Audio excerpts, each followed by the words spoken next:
Hello, my name is Lluís Puig. I'm director of the Department of Dermatology of the Hospital de la Santa Creu i Sant Pau and board member of the International Psoriasis Council. And this is a presentation that took place at a symposium chaired by Professor Sorin Tiplica in Romania. And my topic was treating severe psoriasis in patients over 60 years old, the interplay between immunosenescence and psoriasis. And I started by commenting that there's a disclaimer on terminology and epidemiological trends. The world's population is aging. Currently, the 10% of the world population is over 65 years old, and we consider that an adequate definition for that is seniority. Senior patients are older than 65, and elderly generally implies frailty. And we can subdivide those patient populations, and it's becoming more and more frequent that we treat patients with late old disease, more than 85 years old. And it is important to remember that in 50 years from now, almost 1 in 4 people will be over 65 years of age. And currently the population pyramid in Spain justifies our concern about the treatment of psoriasis in elderly patients. 20% of the Spanish population is older than 65, and a similar figure occurs in Romania. That's close to 20% again. And these are the projections of the United Nations, and you can see that there will be an increasing up to 2060. Then there might be a decrease, generally speaking, in terms of population. But this is, again, a cause of concern. Whenever we treat patients with psoriasis, we must individualize our treatment decisions. And one might wonder if psoriasis is more difficult to treat in elderly patients. It is clear that older patients are more likely to have comorbidities like heart disease, diabetes, cancer, or arthritis, which complicate our decisions and may limit the choice of certain medications due to the potential interactions or safety concerns. On the graph on the left, you can see the size of the comorbidities and its association based on odds ratio with psoriasis. The closer, the more associated, the larger the circles, the more prevalent the comorbidities are. But what comes out to our eyes is that patients older than 65 years of age, the odds ratio of several comorbidities such as myocardial infarction, heart failure, cerebral vascular disease, diabetes mellitus, chronic pulmonary disease, cancer, of course, chronic kidney disease, peptic ulcer are increased, and this is especially relevant as regards peripheral vascular disease, which is greatly increased in our patients, in our senior patients. There's another aspect that complicates the treatment of psoriasis in elderly patients. That's the fact that some patients are less tolerant of medications. They might have heart failure, kidney failure, and they affect the metabolism and relation of drugs such as methotrexate, cyclosporine, etc. This requires careful dosing or monitoring, especially let's just remember what happens with methotrexate. And also, the interactions that might affect many of these drugs are more likely to occur in elderly patients who are usually or frequently on multiple medications. So this increases the risk of interactions and side effects. So this is one good review of the increased risk of comorbidities and also of polymedication in our patient population. You can see that close to 50% of patients are receiving multiple medications. Finally, some older patients can be considered to be frail or have reduced mobility, and this makes it more difficult for them to attend the medical consultations, to undergo phototherapy, and to receive the injections when they must get them at the hospital. So this can affect the choice of treatments and their efficacy. Generally speaking, it's always better or more preferable to use drugs which are given at longer intervals of administration. Every 2 months, every 3 months might be better than those that require weekly or bi-weekly administration. Many patients are not able to inject themselves, and access to caretakers might be difficult. On the other hand, there are some psychological or psychosocial challenges related to the body image and their social interactions. And it is important to remember that some of the measures that we use to assess the impact of psoriasis in the quality of life are not adequate to elderly patients, because there are many non-relevant items or non-relevant responses that must be taken into account, which might not apply to elderly patients or unemployed patients. Finally, it is important to remember that the immune function is impaired as people age. There's a natural decline in immune functions, which is known as immunosenescence, and this can affect the body's response to multiple treatments. Which are the basis of this immunosenescence? This immunosenescence is due to the fact that there's a reduction in telomere lengths, that there are some alterations in DNA, and there's a reduced T cell expansion and impaired antiviral activity of the CD8 positive T cells. So generally speaking, aging T cells are associated with a downregulation of the repair mechanisms and upregulation of some markers, such as those related with the cell cycle of T cells. There's a very interesting study in mice that shows that when we determine an accelerated senescence of T cells by knocking out specifically some repair proteins in the lymphoid organs of mice, but not in other tissues, there's a premature onset of immunosenescence. It occurs at 5 months rather than at 2-year-old, as would occur in wild-type mice. But importantly, this is also associated with an increased senescence and damage of non-lymphoid organs. So it's quite clear from this experiment that immune senescence might lead or might be associated with a general senescence of other organs. On the other hand, there's a phenomenon which has been known or has been named inflammaging, which is characterized by high serum concentrations of inflammatory cytokines and mediators such as C-reactive protein. And this is associated with an increase in the circulating levels of interleukin-10, which is anti-inflammatory and which can be reactive. So there's an increase in inflammation and also an attempt on the body to downregulate that increased inflammation associated with immunosenescence. Generally speaking, the immunosenescence of T cells has been also identified in psoriasis. So there's evidence that in patients with psoriasis there are higher proportions of immunosenescent peripheral blood CD8 positive T cells. So there's an excessive immune activation in psoriasis, which adds on to the physiological immunosenescence according to the age of patients. And it is also well known that in lesional skin, perhaps due to the continued or prolonged activation, T cells also show, in the case of psoriasis, a reduced expression of immunosenescence. So this might be a bit paradoxical. So generally speaking, while immunosenescence may weaken the immune response, it can also reduce the hyperactive immune response. So patients, when they become older, might not have such an inflammatory type of psoriasis as they might have when they were young. But this is not, there are some exceptions to this, as we will see later on when we discuss particular cases. Another issue is regarding safety. Safety concerns are important because biological drugs or some anti-cytokine drugs can be associated with an increased risk of adverse events in these patients. That's exactly not the case. Perhaps only anti-TNF-alpha agents might be associated with an increased risk of non-melanoma skin cancer, which is the most frequent type of cancer in our population, and this might be compounded by the exposure to ultraviolets or TARS or cyclosporine in the past. On the other hand, infections and severe adverse events are more common in the elderly population, regardless of the treatment that they are receiving for psoriasis or any other disease.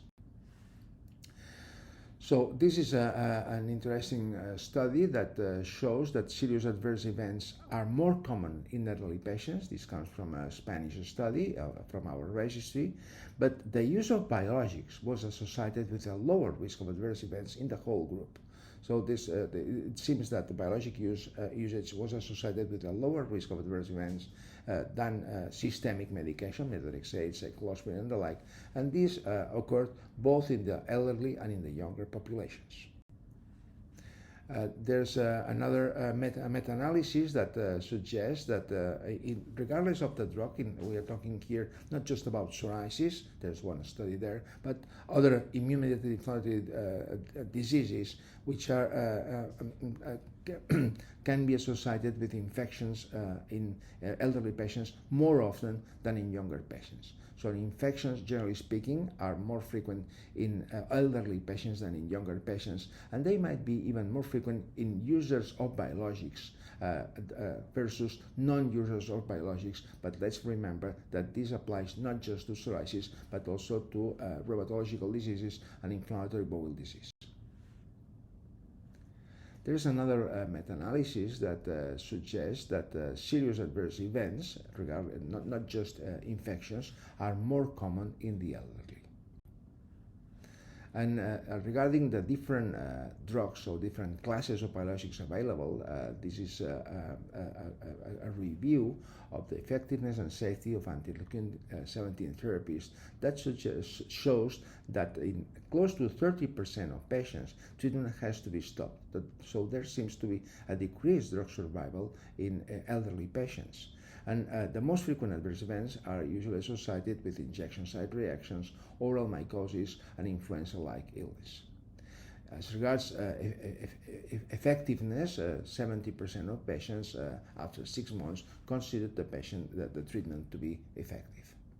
There is one study that suggests that secukinumab have a lower improvement in elderly patients as regards the impact, the improvement as regards quality of life when we compare elderly patients with younger patients. And this applies to a meta-analysis that also suggests that the effectiveness of interleukin-17 inhibitors tend to be better or more effective than other biologics, and in most cases this applies to anti-TNF-alpha agents in elderly patients.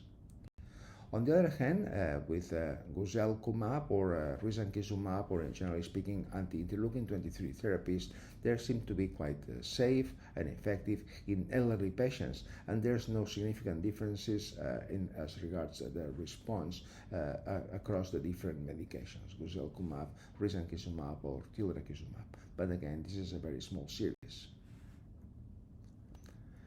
Older age is associated with renal function deterioration in cyclosporine users and lymphopenia inflammatory acid testers. So this again provides the basis to our preference for biologics and especially anti-cytokine drugs rather than systemic agents.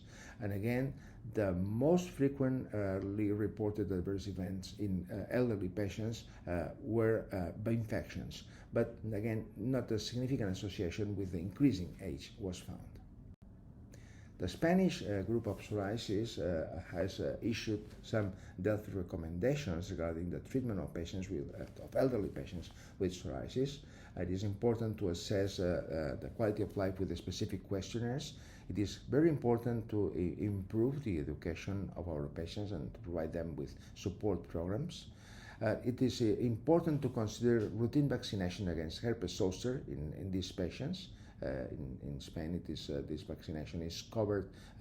It's subsidized by the National Health Service in patients older than 65, but also in younger patients being treated with immunosuppressive agents. And there's a need to generate evidence with more studies in this specific patient population. As regards treatment, we should prioritize the simplification of treatment, and we should prefer perhaps long-term single drug topical therapies not as a first-line treatment because patients are frequently unable or it is difficult for them to apply topicals. So we should prefer systemic treatment and ideally biologics with longer intervals of administration. and we do not recommend cyclosporine. We should be careful with the doses of methotrexate or acitretin. Overall, the biologic agents are safer, more effective, and better tolerated than conventional systemic treatments. We tend to prefer, we consider a good option, anti-cytokine drugs, ustekinumab, and also guselkumab, or risankizumab, or tildrakizumab. And whenever in patients with demanding disease, heart failure, or latent tuberculosis, we should prefer other biologics rather than TNF-alpha inhibitors. And in this population, we must be quite careful about the use of TNF-alpha inhibitors. There are some variation in local guidelines as regards vaccination, but here is a summary of what we should do according to the Spanish guideline. The vaccination guidelines are not different in patients treated with biologics to those of the general population. So above 65, we must consider flu, COVID, pneumococcal, and also herpes zoster vaccination. Latent tuberculosis is very important, especially in some countries. The rate of latent tuberculosis infection, as evidenced by tuberculosis skin test or quantiferon, is approximately 10% to 20%, but there's a large variability. Here you can see the different situation in different countries, and you can see here also that, for instance, in some countries in the southeast of Asia, the risk of the prevalence of latent tuberculosis infection is much higher, even in this elderly population. So this is important to take into account. But there's a trend to a decrease of that. But the problem is that when we identify latent tuberculosis, some of the treatments that we might provide to prevent reactivation in patients receiving biologics or whatever other drug that increases that risk, these treatments might be associated with an increased risk of liver toxicity and other toxicities.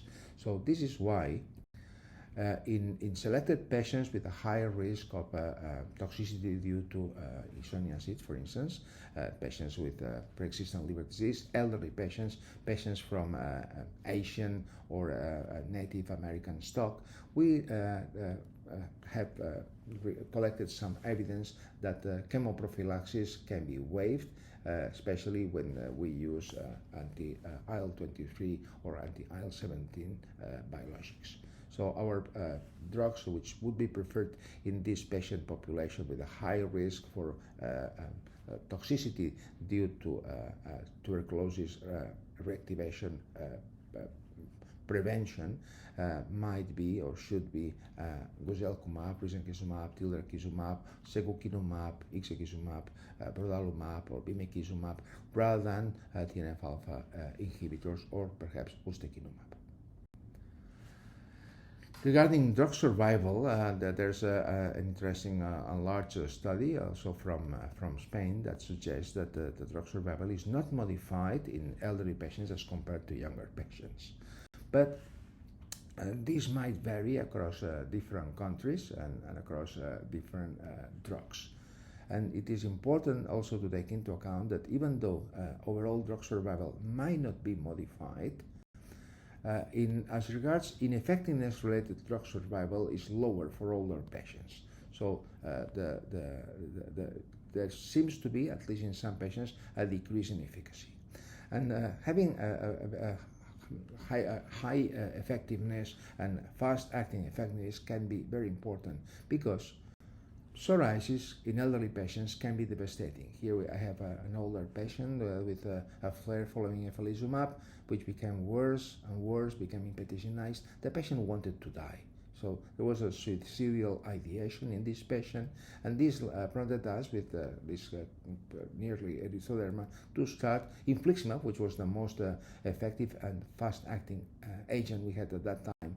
And the patient had a very quick and complete clearance, which was very beneficial from the quality of life perspective.